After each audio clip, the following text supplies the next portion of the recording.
messieurs, bonsoir, bienvenue dans Chine France, le journal, votre émission quotidienne d'information sur la Chine en français sur Mandarin TV. Sans transition, voici les titres de l'actualité. La souche Delta n'épargne pas la Chine où des centaines de milliers d'habitants étaient confinés lundi. Une douzaine de provinces sont touchées et le variant atteint désormais Wuhan. La Chine a livré 350 millions de doses de vaccins aux partenaires de l'initiative La Ceinture et la Route. Une large opposition internationale à la politisation des recherches sur l'origine du virus a envoyé une déclaration à l'OMS rejetant la politisation des études sur l'origine du Covid-19 et appelant à réaliser une enquête impartiale et objective. Le constructeur automobile chinois Li Auto, concurrent de Tesla en Chine, veut lever 1,9 milliard de dollars à Hong Kong. L'entrée en bourse est prévue le 12 août. La Chine a conservé son titre de championne olympique de la vitesse par équipe en dominant l'Allemagne en finale ce lundi. Le chanteur et acteur Chris Wu, l'une des célébrités chinoises les plus en vue en Chine, a été arrêté à Pékin pour suspicion de viol. La Chine est rattrapée à son tour par une flambée de la souche Delta, apparue le mois dernier dans l'est du pays. Une douzaine de provinces sont touchées après la confirmation de 3 nouveaux cas de Covid-19 dans la ville chinoise de Wuhan. Ces 11 millions d'habitants vont être à nouveau dépistés, ont annoncé les autorités locales ce mardi 3 août. La Chine a quasiment éradiqué le Covid-19 sur son sol depuis le printemps 2020 et la vie y est largement revenue à la normale malgré la persistance de quelques foyers de contamination sporadiques et jusque-là très localisés. Mais depuis la découverte le mois dernier à Nankin de nouveaux cas de Covid-19, ce foyer s'est rapidement étendu. La Chine a ainsi fait état lundi de 55 nouveaux cas. Au niveau national, au moins 300 infections dues au contagieux variant Delta sont liées à ce foyer. Ce regain de contamination reste certes encore très limité par rapport aux chiffres enregistrés dans d'autres pays, mais ce foyer est en termes d'étendue géographique le plus important de ces derniers mois en Chine. Plus d'une douzaine de provinces sont désormais touchées, ainsi que Pékin, la capitale, qui a appelé dimanche ses habitants à ne pas quitter la ville, sauf raison impérieuse. De nouveaux cas ont par ailleurs été signalés dans l'île tropicale de Hainan, dans le sud de la Chine, très prisée par les touristes. Wuhan a rapporté des cas de Covid et a imposé un strict confinement à ses habitants, a signalé lundi 7 cas positifs. Wuhan n'avait pas fait état de contamination dite locale au Covid-19 depuis mai 2020. La ville avait cependant déjà signalé des cas chez des personnes rentrant de l'étranger. Début juillet, une cinquantaine de passagers chinois rapatriés d'Afghanistan avaient ainsi été testés positifs à leur arrivée à Wuhan. En dépit de la vaccination, des centaines de milliers d'habitants étaient confinés lundi en Chine, principalement à Nankin et dans un quartier du nord de Pékin. Dans le centre du pays, la ville de Suzhou a ordonné à ses 1,2 million d'habitants de rester chez eux pendant 3 jours, le temps de dépister la population, selon un communiqué officiel. Et dans la lutte contre la pandémie mondiale, la Chine a livré 350 millions de doses de vaccins aux coparrains de l'initiative pour le partenariat de la Ceinture et la Route sur la coopération vaccinale contre le Covid-19. C'est ce qu'a déclaré lundi un porte-parole du ministère chinois des Affaires étrangères. Le porte-parole du ministère chinois des Affaires étrangères a indiqué dans un communiqué de presse que le conseiller d'État et ministre chinois des Affaires d'État, Wang Yi, avait présidé la conférence de haut niveau de l'Asie-Pacifique sur la coopération de la Ceinture et la Route en juin cette année. Durant la réunion, la Chine et 28 pays ont conjointement lancé cette initiative, appelant à une coopération renforcée sur l'aide, l'exportation et la production conjointe en matière de vaccins. La Chine a activement appliqué l'initiative et atteint des records de coopération avec les coparrains sur un total de 775 millions de doses de vaccins et concentrés de vaccins, dont 350 millions ont déjà été livrés, a indiqué le porte-parole. Des entreprises chinoises ont commencé la production conjointe avec 4 coparrains et mènent des discussions avec d'autres pays intéressés, selon le porte-parole. La Chine est disposée à poursuivre les efforts avec les partenaires de la Ceinture et la Route pour promouvoir la distribution équitable de vaccins à l'échelle mondiale et améliorer l'accessibilité des vaccins et les rendre plus abordables dans les pays de la Ceinture et la Route et dans d'autres pays en développement, a ajouté le porte-parole. Et de plus en plus de voix internationales appellent à une enquête impartiale et objective sur l'origine du Covid-19. Lundi, plus de 300 partis politiques, organisations et laboratoires d'idées de plus de 100 pays et régions ont adressé au secrétariat de l'Organisation mondiale de la santé une déclaration conjointe rejetant la politisation des études sur l'origine du Covid-19 et appelant à réaliser une enquête impartiale et objective. L'humanité vit dans une communauté de destin partagé et aucun pays ne peut survivre de crise majeure par lui-même, indique la déclaration, appelant à la solidarité de la part de la communauté internationale pour lutter contre un virus qui ne connaît pas de frontières.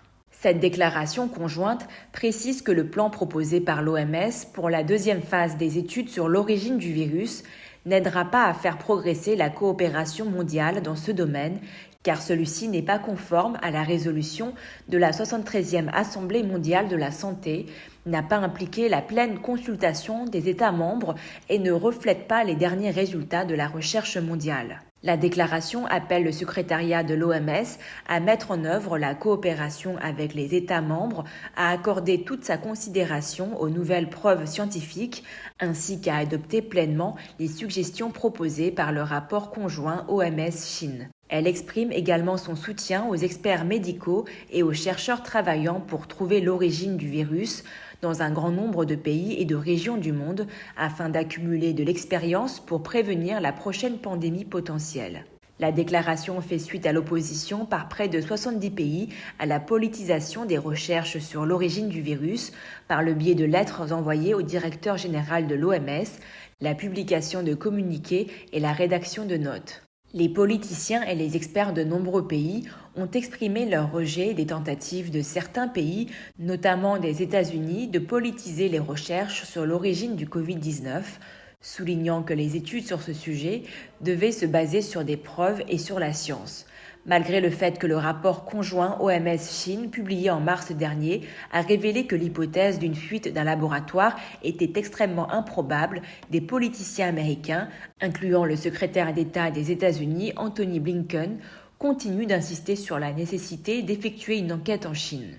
Dans un communiqué publié vendredi dernier, le Congrès national africain a fait savoir qu'il soutenait une enquête basée sur les sciences pour trouver l'origine du nouveau coronavirus, appelant à la coopération mondiale et dénonçant la politisation de telles enquêtes. À l'occasion d'une conférence de presse virtuelle organisée vendredi dernier, le secrétaire à la santé des Philippines a indiqué que le gouvernement philippin rejetait toute politisation liée au Covid-19. Vendredi dernier, lors d'une interview à la télévision centrale de Chine, l'ancien représentant adjoint du Nigeria aux Nations Unies a estimé pour sa part que le gouvernement des États-Unis utilisait la carte chinoise pour répondre à ses problèmes intérieurs dans le contexte pandémique plutôt que d'être réellement intéressé par la découverte de l'origine du virus. Le constructeur chinois de véhicules électriques Li Auto, l'un des concurrents de Tesla en Chine, veut lever 1,9 milliard de dollars à la bourse de Hong Kong, a annoncé mardi l'entreprise, déjà cotée aux États-Unis. En juillet 2020, Li Auto avait récolté 1,1 milliard de dollars lors de son introduction au Nasdaq. Dans un contexte de rivalité économique et politique acérée entre la Chine et les États-Unis, Pékin incite ses entreprises technologiques à se coter sur les places boursières nationales comme Shanghai, Shenzhen ou Hong Kong. Li Auto va mettre sur le marché plus de 100 millions de titres. Le prix d'introduction, fixé à 150 $ de Hong Kong, sera finalisé dans les prochains jours, a précisé la start-up. L'ensemble représente 1,9 milliard de dollars, soit 1,6 milliard d'euros. L'entrée en bourse est prévue le 12 août.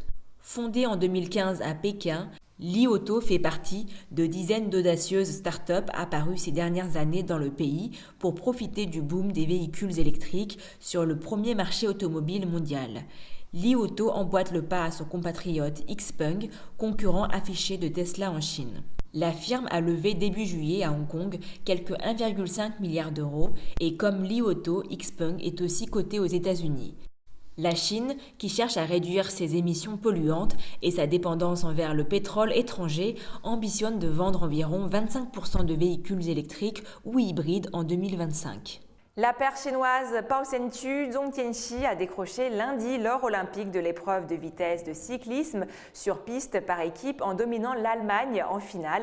Sous les yeux de Christina Vogel, 11 fois championne du monde en vitesse individuelle, vitesse par équipe, et Keirin est paraplégique depuis un accident à l'entraînement il y a 3 ans. Léa Friedrich et Emma Hinz, les championnes du monde en titre, ont toujours été derrière les Chinoises renversantes. Et on termine ce journal avec une sombre affaire. Ancien membre du boys band EXO, Chris Wu est une star incontournable. Acteur, chanteur et mannequin adulé par des millions de fans, la vedette d'origine chinoise se retrouve pourtant menée à une sombre affaire. Il vient d'être interpellé à Pékin suite à des accusations de viol. Ces accusations ont déclenché une tempête médiatique et une vague de réprobation sur les réseaux sociaux chinois. Et de grandes marques du secteur de luxe ont rompu les contrats qu'elles avaient avec la star. Dans un communiqué publié le 31 juillet soir sur Sina Weibo, une plateforme de médias sociaux chinoise de type Twitter, la police du district de Chaoyang à Pékin a indiqué qu'un homme sino-canadien de 30 ans, du nom de Wu, faisait l'objet d'une enquête après avoir été accusé d'avoir trompé des jeunes femmes pour avoir des relations sexuelles avec elles.